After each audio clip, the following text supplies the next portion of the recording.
আজ সরস্বতী পুজো। বাঙালির ঘরে ঘরে যে কটি পুজো নীরবে নিয়ম মেনে প্রজন্মের পর প্রজন্ম ধরে চলে আসছে, বাগদেবীর আরাধনা তার অন্যতম। আমাদের বাড়িও তার ব্যতিক্রম নয়। তবে আমার কাছে এই দিনটার আরেকটি বিশেষ গুরুত্ব আছে। শৈশবের স্মৃতিচারণ। স্কুল জীবনের সেই সরস্বতী পুজোর দিনগুলো আজও কতটা জীবন্ত।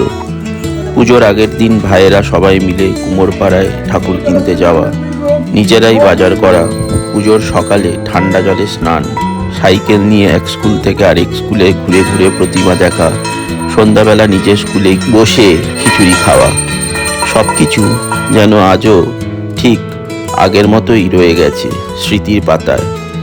তাই সেই স্মৃতির ভিড়েই আজ ঢুকে পড়েছে মেয়ের উচ্ছ্বাস।